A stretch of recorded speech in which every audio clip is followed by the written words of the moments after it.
1661, en mer de Chine. Une flotte de plusieurs centaines de jonques appareille. Elle a pour mission de chasser les Hollandais de l'île de Taïwan. À sa tête se trouve un général âgé de 36 ans, Koxinga. L'issue de la bataille fera de cet homme un héros, une légende. Et des siècles plus tard, certains le vénèrent encore comme un dieu. Comment Koxinga a-t-il fait de simples navires marchands des armes de guerre? C'est ce qu'une équipe d'ingénieurs et d'historiens va s'efforcer de découvrir. Pour cela, ils vont construire une jonque à l'identique. Mais le matériel et les techniques qu'ils utilisent suscitent la controverse. Et nul ne sait si le jour venu, le navire tiendra la mer. Au final, c'est toute l'épopée légendaire d'un grand chef de guerre du XVIIe siècle qu'ils vont devoir reconstituer, étape par étape.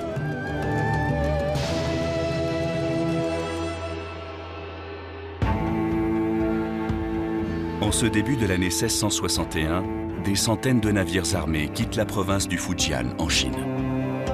À moins de 200 km de là, de l'autre côté du détroit de Taïwan, également appelé détroit de Formose, les Hollandais occupent le fort de Zelandia, près de l'actuel Tainan. Ils savent que l'envahisseur approche, mais sont impuissants à l'arrêter. Pour le commandant de la flotte chinoise, la traversée s'annonce périlleuse. Et il sait que la réussite de sa mission dépend entièrement des qualités exceptionnelles de ses jonques. Koxinga n'attaque pas Formose par jeu ou par convoitise. Il entreprend un voyage sans retour. S'il échoue, c'est la mort assurée pour lui et ses hommes.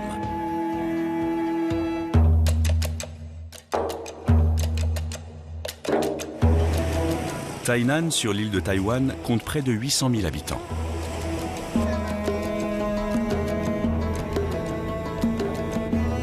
Façonnée par des siècles de construction navale et de commerce, cette ville moderne et grouillante d'activité reste aujourd'hui tournée vers la mer. Koxinga, le héros de l'invasion de 1661, y fait l'objet d'un véritable culte. Il est partout. Des temples ont été érigés à sa mémoire. Son nom en mandarin, Zheng Chenggong, a été donné à des rues, à des universités. Et pas seulement à Tainan. Il est vénéré dans toute l'Asie.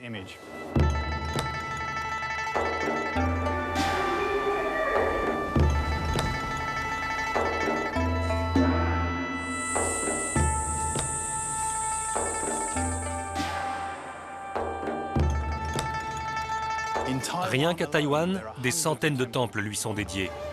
Certains voient en Koxinga un corsaire, d'autres en ont fait un roi. On se dispute pour savoir si c'était un loyaliste ou un fou, mais son rayonnement était tel qu'il est devenu un dieu. Une telle ferveur s'explique par les prouesses accomplies ici, à Taïwan, par ce marin d'exception.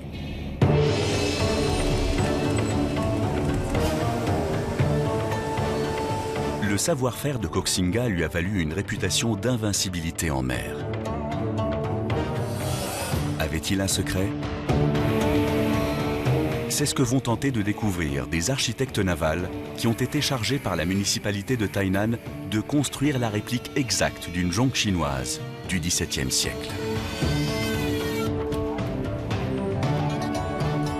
Une fois terminé, le voilier prendra la mer afin que les peuples d'Asie puissent célébrer l'héritage de Koxinga. L'historien Chen Xingxiong contribue à la réalisation de ce projet unique. C'est ici que Koxinga a accosté. Là-bas, c'est un cours d'eau, le Luermen. Il a fait halte à Penghu, puis a accosté ici. Comment construit-on une jonque du XVIIe siècle? Pour obtenir une réplique parfaite, il va falloir effectuer des recherches très poussées et discuter de chaque détail. Quel type de bois doit-on utiliser? Quels outils? Comment recruter le personnel? Côté technique aussi, il faudra tout calculer pour que la structure soit satisfaisante. Les problèmes sont innombrables.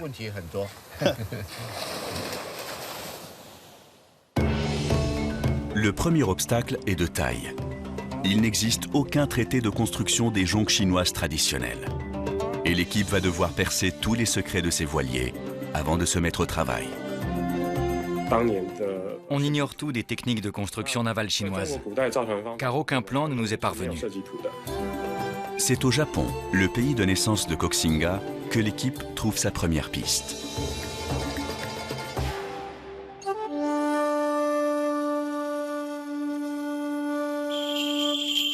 Tout commence ici, à Hirado, sur la côte ouest.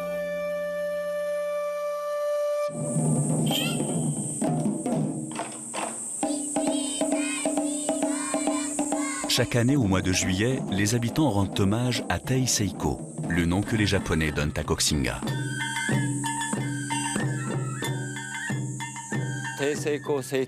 Cette fête honore la mémoire de Tei Seiko, car nous sommes très fiers qu'il soit originaire de notre ville. Mais Su Kengxiu n'est pas venu assister aux festivités. Mandaté par la municipalité de Tainan, il est en mission commandée. Il doit trouver un document qui soit suffisamment détaillé pour permettre au concepteur de dessiner le plan précis d'une jonque.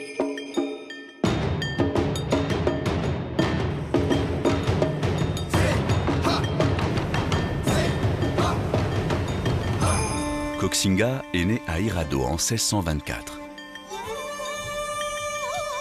Son père était chinois et sa mère japonaise. C'est elle qui a élevé seule l'enfant, son époux étant absent. Au XVIIe siècle, Hirado était un port florissant qui accueillait des navires venus des 4 coins du globe. Les jonques servaient au transport des marchandises entre les navires et Hirado et les ports des environs. L'économie tout entière dépendait du trafic maritime. Pour garder une trace de leur passage, les autorités faisaient peindre tous les navires qui entraient et sortaient du port. C'est dans le musée d'histoire Matsuura que l'équipe de Tainan découvre un document essentiel à la réalisation du projet. Un rouleau vieux de 300 ans où sont représentés différents navires marchands chinois du XVIIe siècle. Parmi les peintures se trouve celle d'une jonque de Taïwan avec les dimensions de chaque partie du bateau. Les membres de l'équipe n'en espéraient pas tant.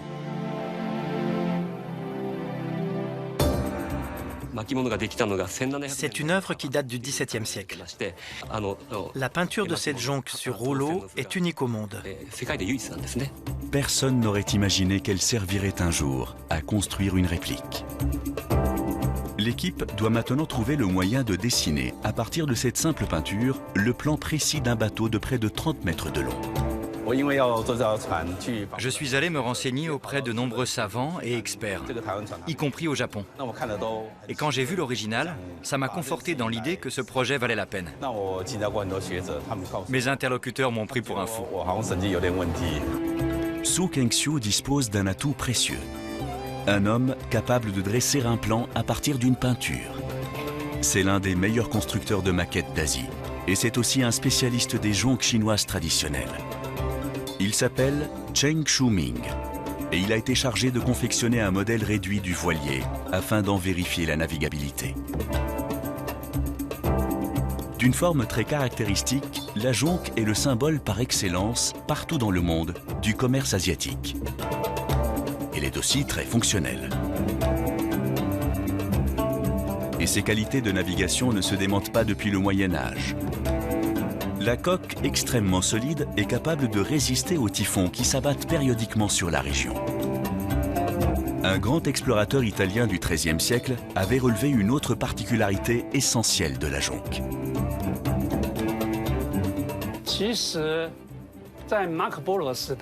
Marco Polo a été séduit par les navires chinois traditionnels, qu'il trouvait remarquables, techniquement très avancés. Leur point fort, c'est la division en compartiments. Comme on le voit ici, tout l'intérieur de la coque est cloisonné. Ça fait penser aux pattes des araignées, qui sont composées de plusieurs segments. Parce que, comme l'a fait remarquer le sinologue Joseph Needham, cette technique s'inspire de la nature. C'est elle qui donne sa solidité à la structure.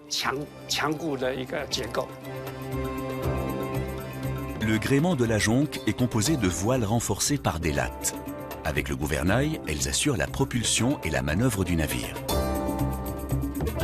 Pour permettre la construction d'une réplique exacte, Cheng Chu-ming doit fabriquer au préalable un modèle réduit au 25e.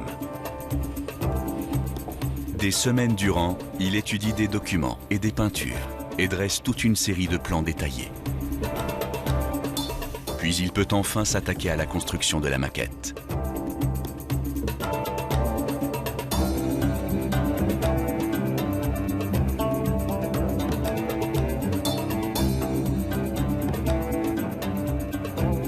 C'est un véritable chef-d'œuvre.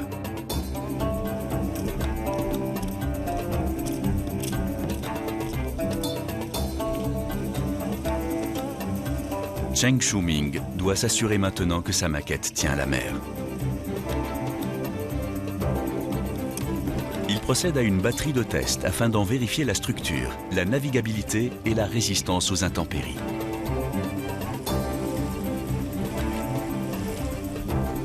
Ce n'est qu'un modèle réduit, mais la jonque flotte. À partir des résultats des essais, l'équipe va pouvoir s'atteler à la construction de la réplique aux dimensions réelles.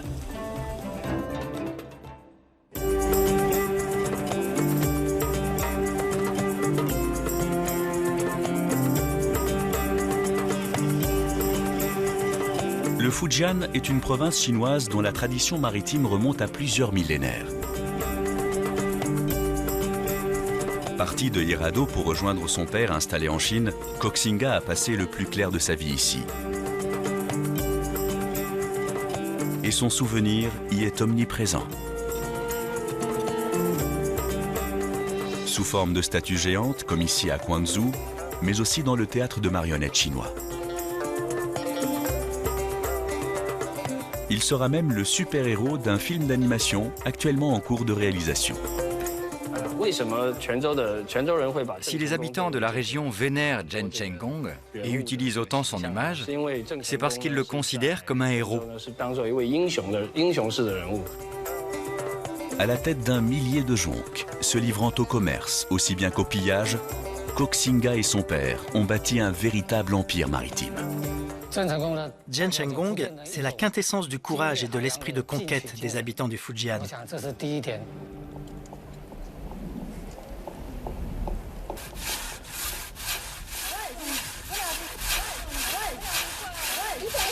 Au XVIIe siècle, la construction des bateaux en Chine était essentiellement un travail de femmes.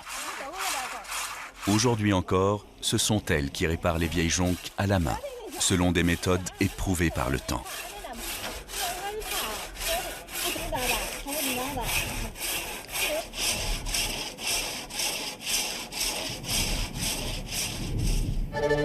C'est depuis ces plages du Fujian que Koxinga est parti de Chine à la conquête de Taïwan. Seul le motivait la volonté de restaurer la dynastie Ming, qu'il avait juré de servir jusqu'à la mort. En 1661, cela faisait plus de 10 ans qu'il se battait farouchement. Mais partout, l'empire s'effondrait sous l'avancée des Mandchous venus du nord. Pour ce fervent loyaliste, la Chine n'était plus un pays sûr. Il a décidé de battre en retraite à Taïwan et de là de reprendre le combat contre les Mandchous pour rétablir les Ming sur le trône.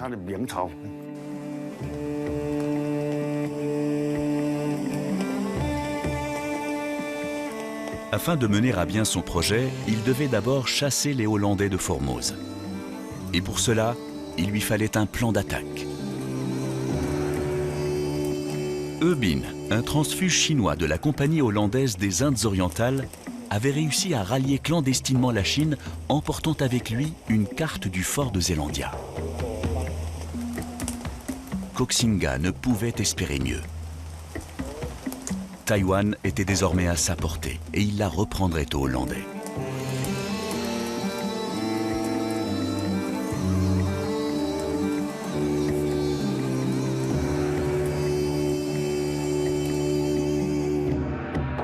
Après avoir assemblé des centaines de jonques dans le Fujian, le général a pris la mer. Koxinga emmenait avec lui 25 000 hommes, c'est-à-dire le plus gros de son armée. Il a tout misé sur ce seul voyage. La traversée devait se révéler très éprouvante. Le détroit de Taïwan était considéré comme l'un des plus dangereux de tout l'Extrême-Orient. Après 2 jours de mer, le temps s'est gâté, contraignant Koxinga à faire halte dans les îles Penghu, à une 50aine de kilomètres de sa destination.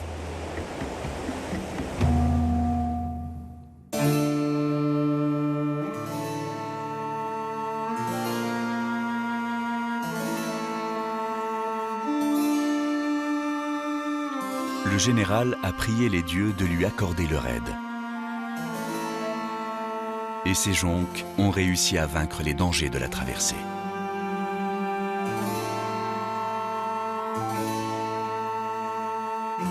Trois siècles et demi plus tard, c'est l'un de ces solides navires que le maire de Tainan et son équipe ont entrepris de reconstruire. Dans le temple dédié à Koxinga, ils sont venus demander aux dieux leur bénédiction. La réussite du projet dépendra du savoir-faire de chacun. Chen Linfu est constructeur naval. Ses 32 ans d'expérience lui ont valu d'être nommé chef de projet. Mais l'expérience est unique et il ne cache pas son appréhension.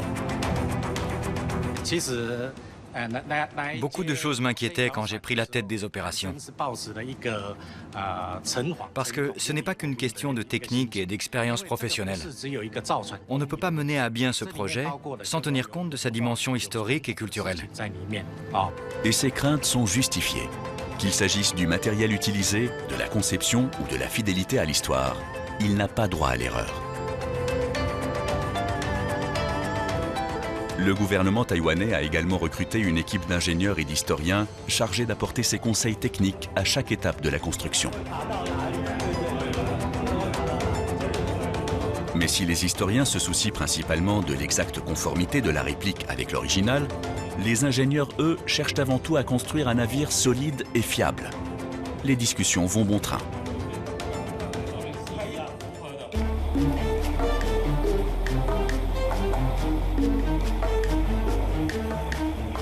Au XVIIe siècle, les jonques étaient en pin, en camphrier et en taïwania cryptomérioides, des essences courantes en Chine.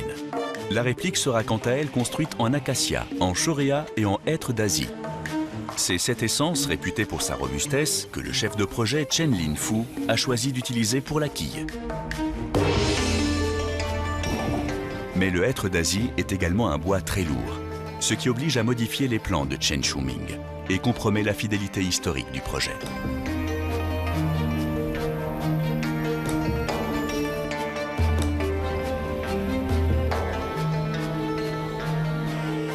Les membres de l'équipe de construction ont été sélectionnés pour leur expérience, mais aucun n'a encore jamais travaillé sur la reproduction d'une jonque du XVIIe siècle. Su Tsong, leur chef, est spécialiste des bateaux en bois, un savoir-faire désormais très rare.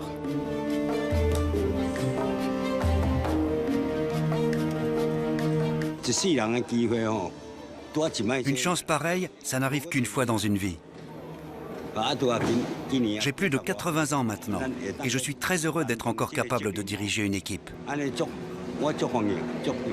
Comme vous le voyez, le squelette de la quille est assemblé. Demain, on peut commencer le montage du bordé.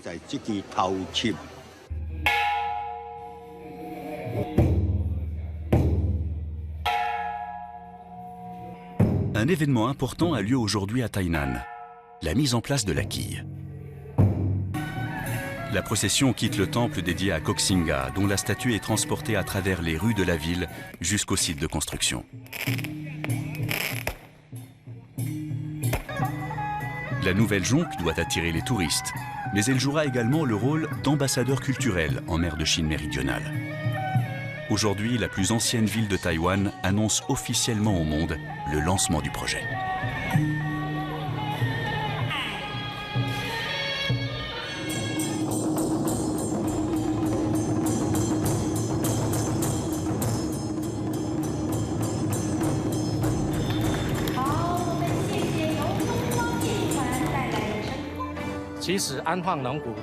Tout le processus s'apparente à une grossesse.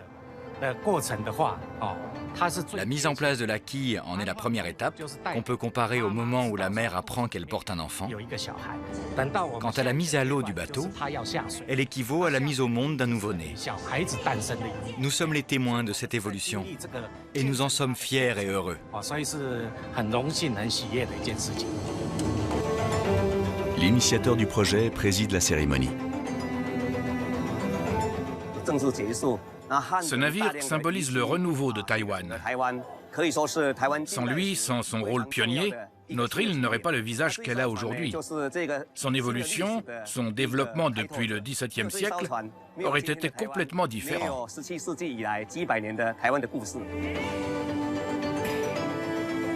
Car en effet, il y a près de 350 ans, Koxinga écrivait l'histoire. Alors que sa flotte filait vers Taïwan, les Hollandais s'accrochaient à un dernier espoir. Une barre de sable fermait l'entrée de la baie. Le général chinois avait-il connaissance de ce phénomène? Koxinga connaissait le calendrier des marées dans la région. Il savait que les 3 premiers jours du mois lunaire, le niveau de la mer était juste assez haut pour que ces bateaux puissent franchir la barre et attaquer les Hollandais. Le général avait tout planifié soigneusement.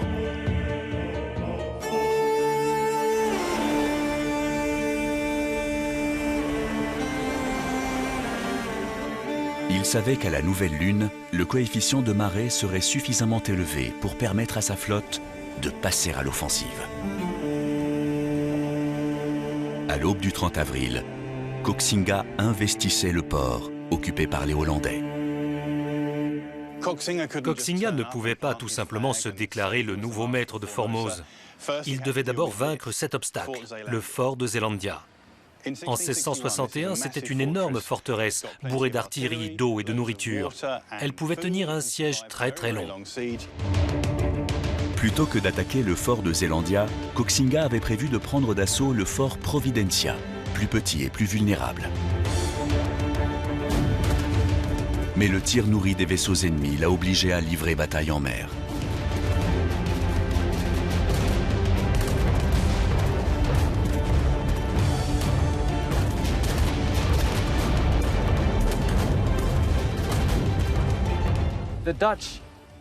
Les Hollandais tiraient à coups de canon sur un groupe d'hommes de Koxinga qui essayaient de monter à l'abordage. Et à un moment, une étincelle a mis le feu à la réserve de poudre. Le vaisseau amiral a explosé, tuant de nombreux Chinois et par la même occasion de nombreux Hollandais. Grâce à ses jonques, plus petites et plus maniables que les gros navires ennemis, Koxinga a fini par l'emporter. Les Hollandais en ont été pour leurs frais. Eux qui disaient qu'un seul des leurs valait 20 Chinois.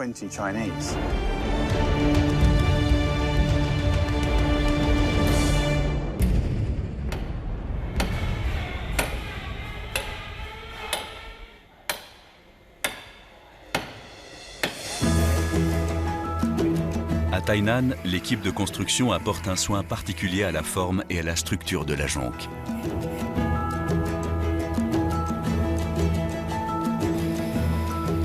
La coque ressemble à un grand squelette, dont la quille serait la colonne vertébrale et la membrure la cage thoracique. Il faut à tout prix éviter que l'eau de mer ne s'infiltre par les trous de rivet. La technique employée est aussi ancienne qu'efficace. On enroule une corde autour du rivet, on enfonce à coups de marteau et on colmate. Le produit qu'on utilise pour étancher est à base de coquilles d'huîtres réduites en cendres et mélangées à de l'huile de bois de Chine. C'était en quelque sorte la silicone de l'époque. Mais aux yeux des historiens, l'ancienneté de cette méthode ne saurait faire oublier qu'à bien des égards, la vérité historique n'est pas respectée.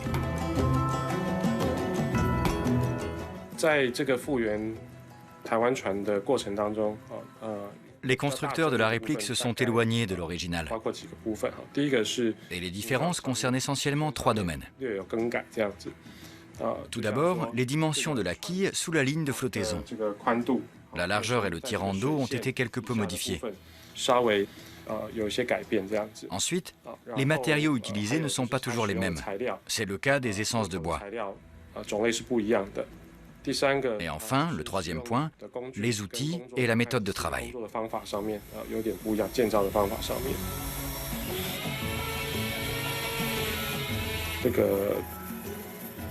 Dans ce domaine aussi, les ingénieurs ont fait des choix très différents.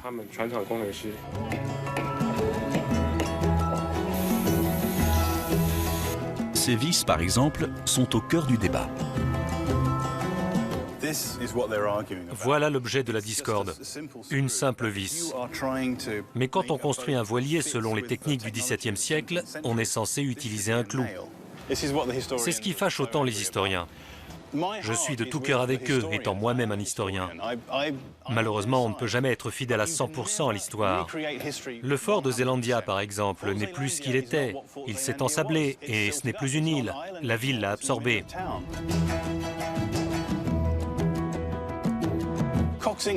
Même chose avec le temple de Koxinga, qui a été entièrement rasé et reconstruit à 2 reprises. Quand on construit un bateau dans le but d'attirer les touristes, je ne parle pas d'amateurs de reconstitution, mais de simples touristes, il vaut mieux avoir à leur montrer quelque chose qui dure 20 ans plutôt que 3. Et si ça veut dire utiliser des vis, eh bien je suis d'accord.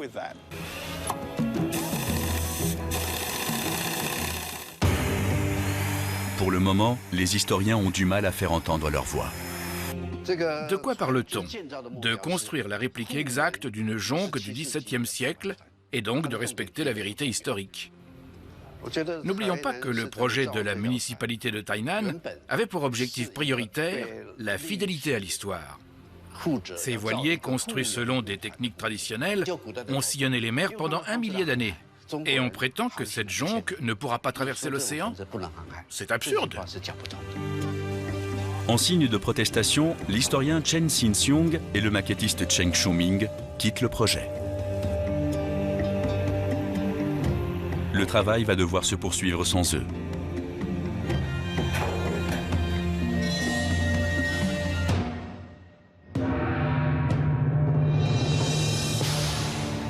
Le dernier gouverneur hollandais de Formose, Frederik Coyet, a été condamné à avoir la tête tranchée.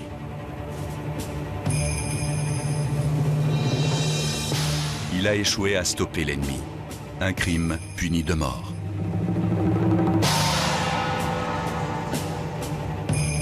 C'est 4 ans plus tôt que son sort a été scellé, lorsque la flotte du général chinois est entrée dans la baie de Taïwan.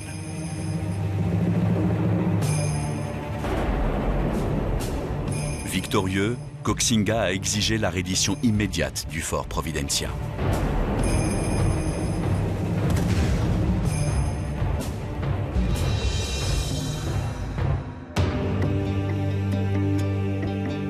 Et c'est en personne qu'il a reçu les messagers envoyés par le commandement hollandais. Mais l'audience a tourné court. « Taïwan est à moi », s'est-il écrié. « Partout où je me rends, je remporte la victoire. Mon armée compte des milliers de soldats. Vous seriez fous de vouloir l'affronter. » Ce n'était pas la réponse que ses interlocuteurs attendaient. Le 4 mai 1661, à court d'eau et de munitions, le fort Providencia a été contraint de se rendre. Après avoir pris pied à Taïwan, Koxinga pouvait déchaîner sa colère contre le dernier obstacle en travers de sa route, le fort de Zeelandia. Pourtant, il a préféré retarder son offensive. Il a eu peur que ses hommes meurent de faim. Son armée était gigantesque, 25 000 soldats. Et il n'avait pas de quoi les nourrir. Il a compris qu'avant de pouvoir attaquer le fort, il devait constituer des réserves. Et il a envoyé ses troupes planter des pommes de terre et du riz. Les 2 camps se sont alors installés dans un siège interminable.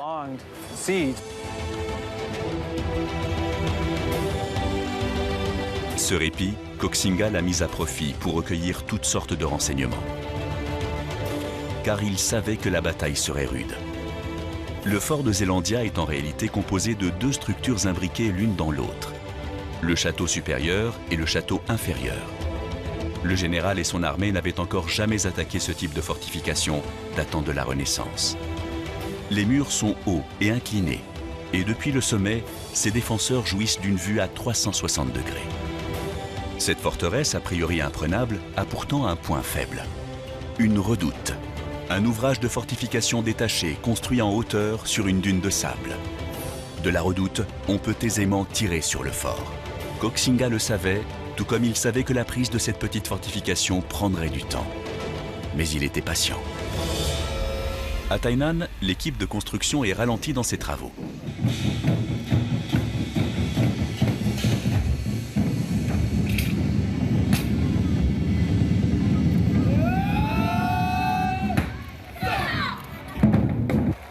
Chaque printemps, la ville célèbre la mémoire du général chinois.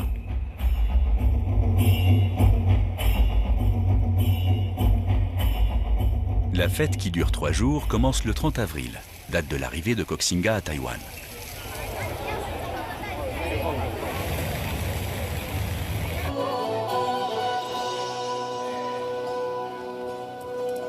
Cette année, les festivités coïncident avec la cérémonie annonçant la deuxième phase des travaux, le montage du bordé. Une fois le calme revenu, la construction de la jonque peut enfin reprendre.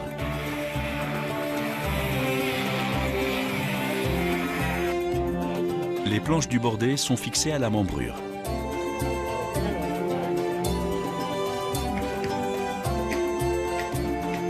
On colmate les joints avec une corde afin de les rendre plus étanches.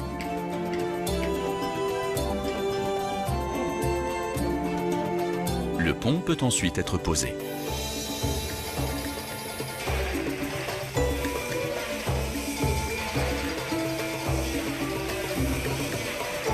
L'étanchéité de l'ensemble s'obtient grâce au goudron de bois, un produit utilisé pendant des siècles dans la construction des voiliers traditionnels.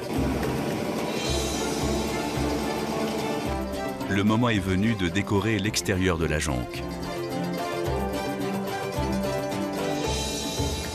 Les couleurs choisies sont le blanc, le noir et le rouge, celles qu'on retrouve sur les peintures conservées à Hirado.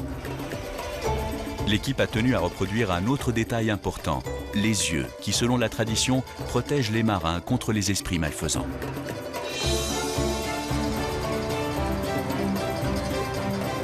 La mâture, qui donne au navire son apparence si emblématique, est hissée et fixée sur le pont. Le mât principal mesure 28 mètres de haut.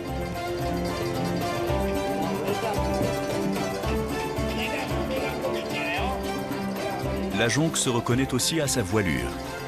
C'est elle qui a propulsé Koxinga à travers la mer de Chine, et depuis le Moyen-Âge, sa forme est restée quasiment inchangée.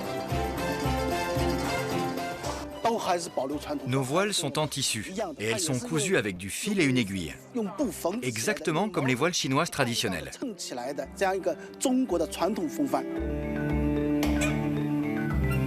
Quand la réplique sera terminée, il faudra vérifier sa navigabilité. La mise à l'eau est imminente et toute l'équipe est anxieuse.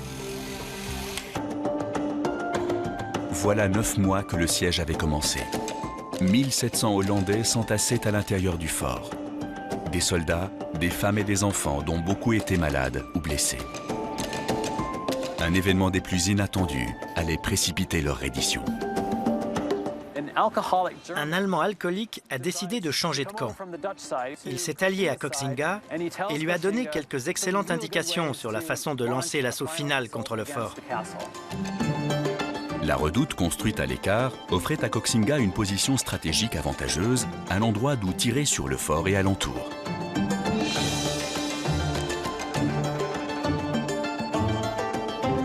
Pour le général chinois, le moment était enfin venu de passer à l'attaque. À Tainan, un événement majeur est également en préparation.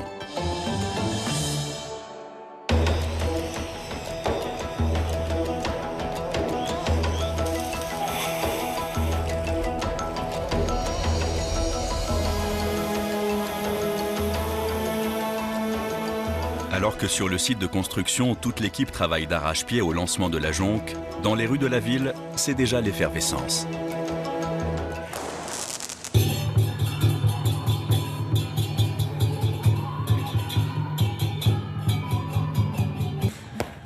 Chaque printemps, depuis des générations, les habitants célèbrent la naissance de Mazu.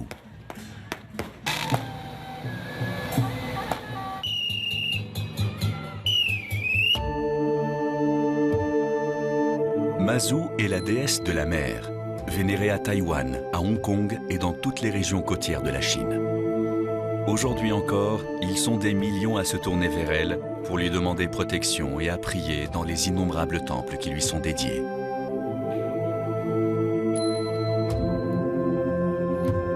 D'après certains récits, Koxinga, fervent fidèle, aurait fait appel à ses pouvoirs divins. C'est à elle qu'il aurait adressé ses prières et demandé de l'aide pour franchir la barre à l'entrée de la baie de Taïwan.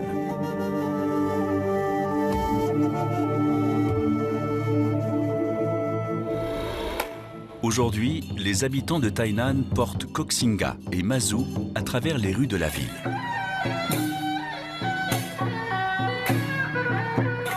Tout le long du trajet, ils s'arrêtent devant les commerces qui sollicitent la bénédiction des divinités. L'arrivée au port de la procession marque le début de la cérémonie de mise à l'eau.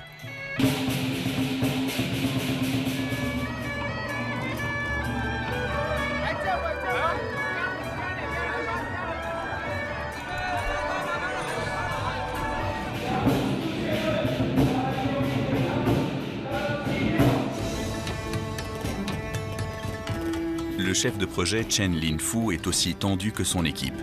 Au moindre problème, c'est vers eux que se tourneront tous les regards. Soudain, un gigantesque halo apparaît dans le ciel.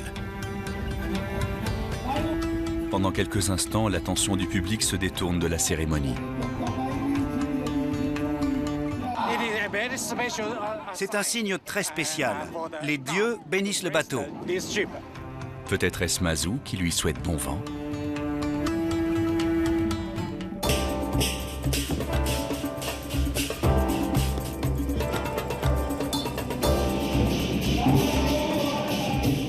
En ce jour tant attendu, la réplique d'un navire du XVIIe siècle va prendre la mer pour la première fois.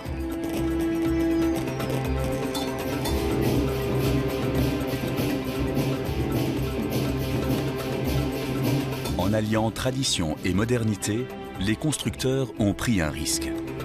La jonque pourrait couler sous leurs yeux.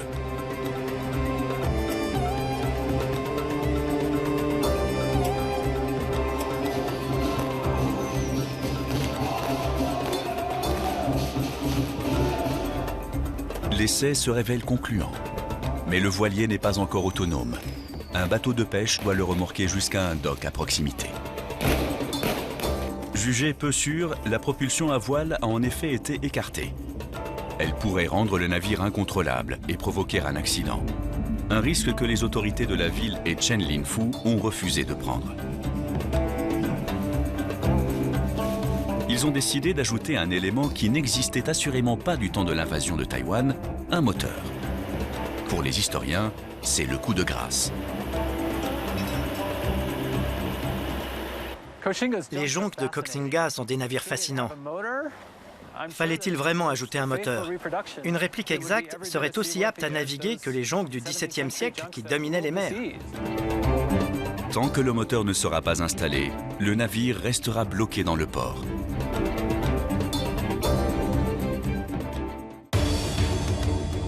Trois siècles et demi plus tôt, c'était l'armée de Koxinga qui était immobilisée, attendant l'ordre d'attaquer. Finalement, le 25 janvier 1662, Koxinga a lancé l'assaut qui devait le conduire à la victoire. L'offensive contre le fort de Zelandia a été menée sur tous les fronts à la fois. Les jonques tiraient depuis la baie, se rapprochant peu à peu des murs. Le but de la manœuvre était de détourner l'attention des Hollandais de l'opération principale qui se déroulait sur terre. Les soldats du général chinois positionnés sur la dune avaient leurs canons pointés sur la redoute. 2500 boulets ont été tirés ce jour-là.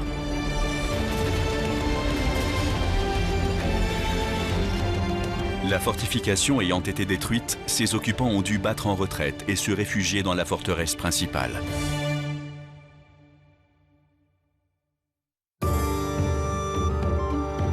jours plus tard, après des mois de résistance, le gouverneur Frédéric Coyette s'inclinait et cédait le fort de Zeelandia à Koxinga.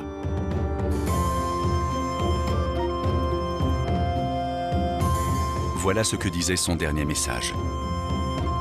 Nous acceptons de remettre à votre Altesse ce château, l'argent et les biens de la compagnie hollandaise. Koxinga, de son côté, avait accompli sa mission.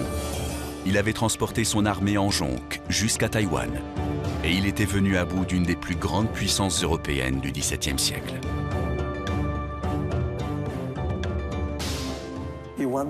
Il a surtout gagné parce que ses soldats étaient plus nombreux et qu'il était mieux organisé. Mais il est vrai aussi que c'était un homme qui savait séduire les gens, les commander et s'attirer leur loyauté. Le 1er février 1662, les Hollandais ont signé leur reddition, s'engageant à quitter Taïwan.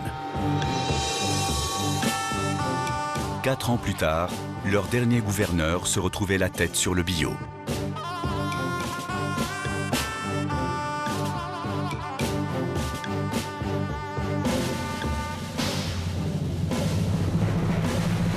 L'exécution n'était en réalité que symbolique. Mais si Frédéric Coyette a finalement eu la vie sauve, sa réputation, elle, était ternie à jamais. Pourtant victorieux, son ennemi a connu un sort peu enviable.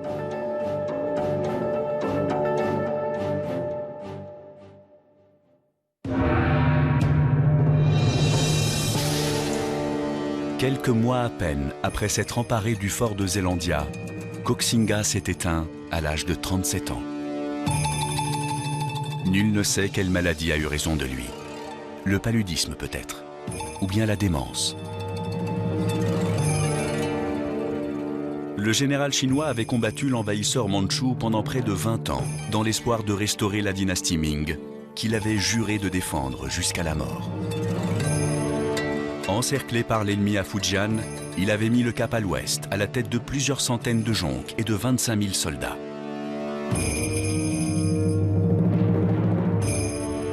Son dessein était de bouter les Hollandais hors de Taïwan, de renforcer son armée et de revenir combattre les Mandchous en Chine. Mais il n'a pu l'accomplir qu'en partie. S'il est parvenu à vaincre la grande puissance européenne et à s'emparer de l'île, la maladie l'a obligé à interrompre prématurément son long combat. Et c'est avec le sentiment d'avoir lamentablement échoué qu'il est mort.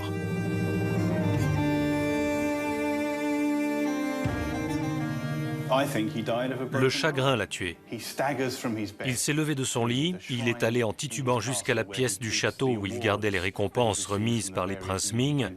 Il en a serré une contre son cœur et s'est écrié « Comment pourrais-je affronter mon empereur au paradis alors que j'ai failli à ma mission ?»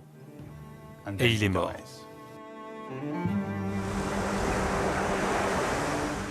L'homme mourait, mais un mythe naissait.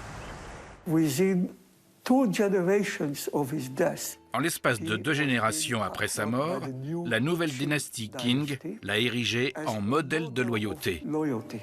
Envers qui? Envers leurs ennemis, les Ming. Beaucoup de gens deviennent des mythes. Mais en général, ils ne le sont que pour un camp. C'est très rare de trouver quelqu'un qui soit un mythe pour tout le monde. Lui, c'est le cas. Partout où il a vécu, Koxinga est devenu un symbole de loyauté et de force.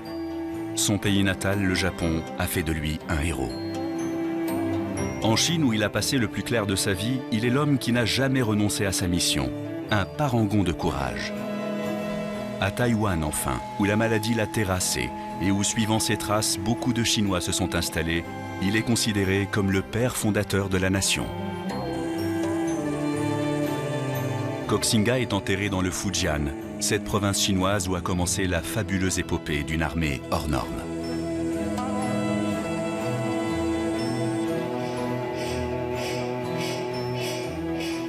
Après 2 ans de travaux, la réplique est enfin parée pour son voyage inaugural. Partie du port d'Anping, elle rejoindra l'embouchure de Luomen, lieu d'accostage du général chinois 3 siècles et demi plus tôt.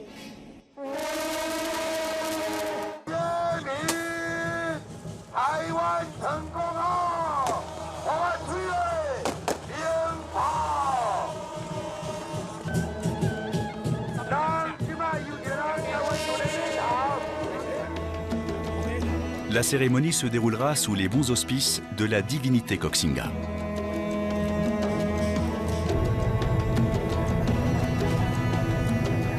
La jonque en bois de 29,50 m de long est propulsée par un moteur importé de Suède.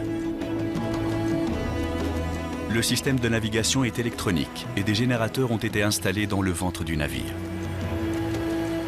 Avec l'introduction de toute cette technologie moderne, les tenants de la sécurité l'ont définitivement emporté sur les historiens. Pour l'équipe de construction et le maire de Tainan, ce jour est à marquer d'une pierre blanche.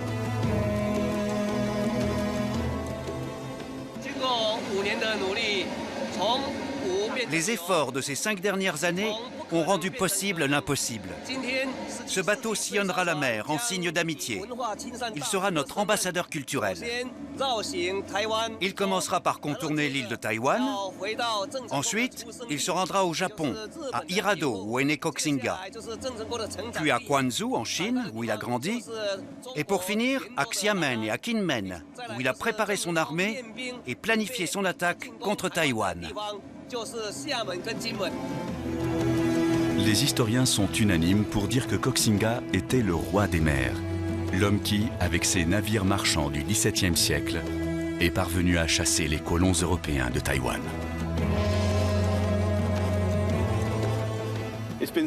Ça fait 350 ans que Koxinga est mort et pourtant le personnage suscite des émotions toujours aussi vives. Et à l'image de son héritage, ce bateau symbolise l'éternelle opposition entre inventions extravagantes et faits historiques, entre mythes et réalité. À Tainan, ce navire a redonné vie à Koxinga.